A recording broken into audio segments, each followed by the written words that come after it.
Hello Fivers, selamat datang kembali di channel Five Cinema. Bagi para pecinta film, semoga sehat selalu. Episode kali ini kami akan merekomendasikan genre film horor Indonesia yang diangkat dari kisah nyata. Oke, simaklah 5 rekomendasi film yang telah dirangkum versi Five Cinema. Gak ada tuh yang nama alasan setan lagi. Check this out. Kilometer 97. Ton, gue terbuka cita atas meninggalnya ibu lo ya. Anton dengan istri dan anaknya sudah hampir 3 tahun tak pernah pulang ke Indonesia. Dari Bandara Soekarno-Hatta mereka langsung menuju Bandung meski hari sudah malam dan dalam kondisi lelah. Di kilometer 97, jalan tol menuju Bandung, Bintang bersikeras minta keluar dari mobil untuk pipis. Udah deh mau Bintang pipis.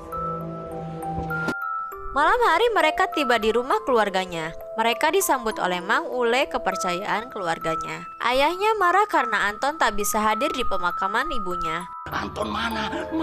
Anton mana? Kamu anak bapak. Kamu harus pertahankan adat Jawa.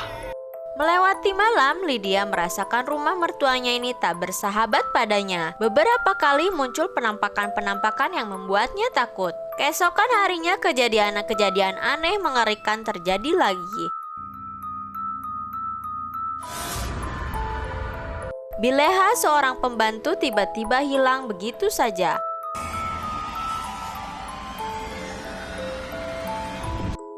Tak berapa lama, Lilis, pegawai kebun, juga hilang di pinggir hutan. Lydia semakin yakin ada kekuatan gelap yang menguasai rumah dan seisinya. Arwah Ibu Anton semakin sering muncul. Widi dan Mang Ule pun menjadi korban. Ternyata Bileha dan Lilis bukan sekedar hilang, tapi tewas. Lydia menduga arwah Ibu Anton yang menyebabkan ini semua, tapi mertuanya justru menunjuk Bintang sebagai penyebabnya. Setelah ia melihat sendiri saat Bintang akan menghabisi nyawa ayahnya, barulah ia sadar bahwa Bintang yang mereka hadapi ini bukanlah Bintang anaknya, tapi sudah dirasuki oleh kekuatan gaib.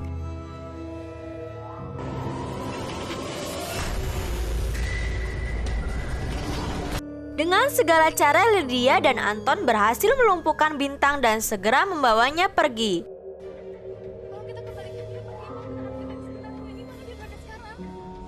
Di jalan tol di kilometer yang sama, Bintang menyerang dengan ganas dan mobil mereka terguling.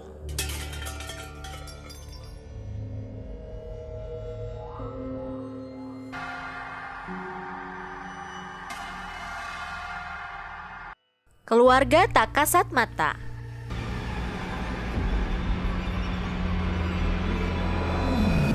Cerita ini berawal dari Genta dan rekan-rekannya yang pindah ke kantor baru mereka di kota Yogyakarta, yakni sebuah bangunan tua dan luas namun sekilas tampak seram.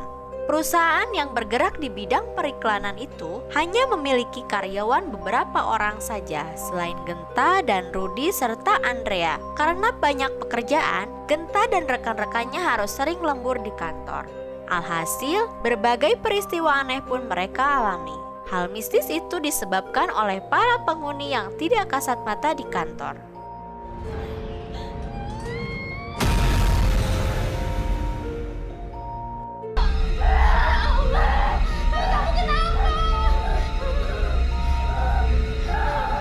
Gangguan para makhluk tidak terlihat itu berasal dari sebuah ruangan gudang yang tidak bisa dibuka, walau sudah dilakukan berbagai cara untuk membukanya. Genta pada akhirnya meminta bantuan kepada Rere, seorang anak indigo. Hal itu dipicu karena Andrea sudah begitu terpengaruh dan hendak melakukan hal berbahaya terhadap dirinya. Ternyata ada rahasia yang terjadi di rumah tersebut.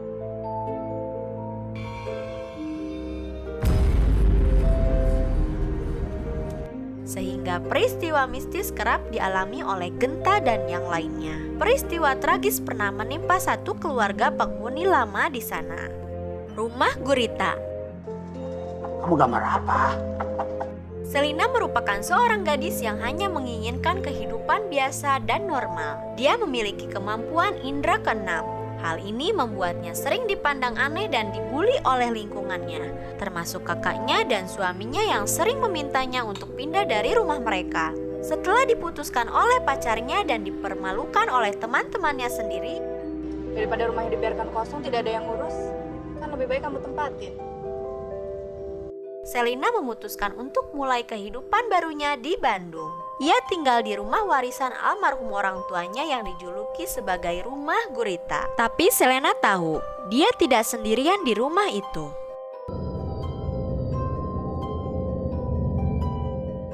Desain interior yang aneh di rumah tersebut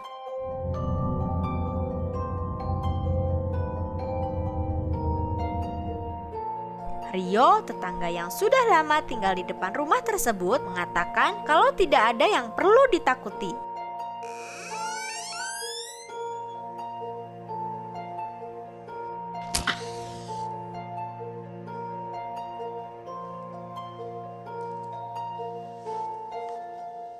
Berita yang beredar kalau rumah itu adalah rumah hantu hanyalah rumor yang diciptakan oleh orang-orang sekitar.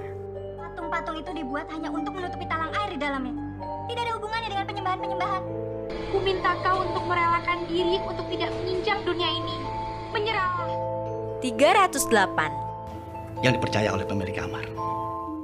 Naya baru saja lulus kuliah dan sedang kesulitan mendapatkan pekerjaan. Caca dan Jeffrey sahabatnya menawari pekerjaan sebagai housekeeping supervisor Samudra Hotel di Pelabuhan Ratu. Naya menerimanya karena membutuhkan uang untuk hidup dan biaya sekolah Aira, adiknya yang masih kecil.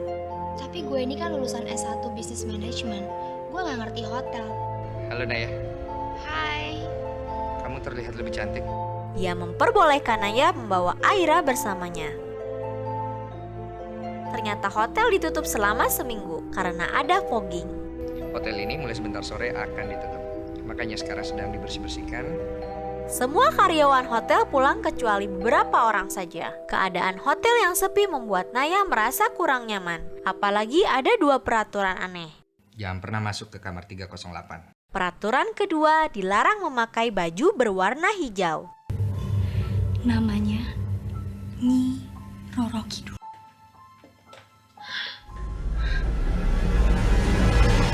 Naya mulai merasakan kejanggalan-kejanggalan seperti suara langkah kaki dan tetesan air laut dari kamar 308.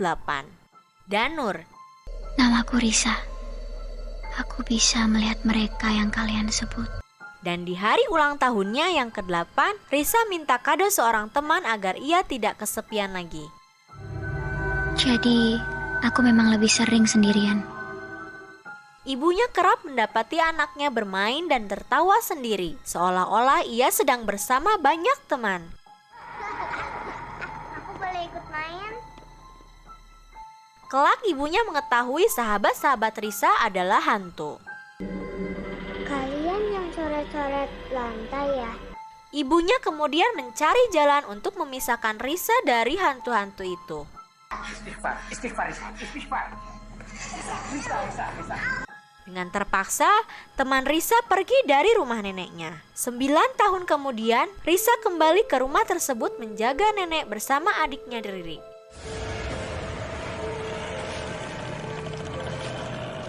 Kejadian-kejadian aneh dan gangguan pun terjadi. Puncaknya ketika Riri tiba-tiba menghilang.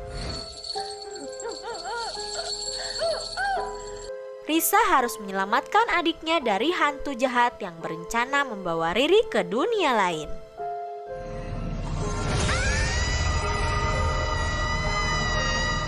Itulah 5 rekomendasi film horor Indonesia yang diangkat dari kisah nyata versi 5 Cinema. Terima kasih sudah menonton. Jangan lupa like, share, comment, and subscribe. Sampai jumpa di episode selanjutnya. Bye-bye. Iya bunda.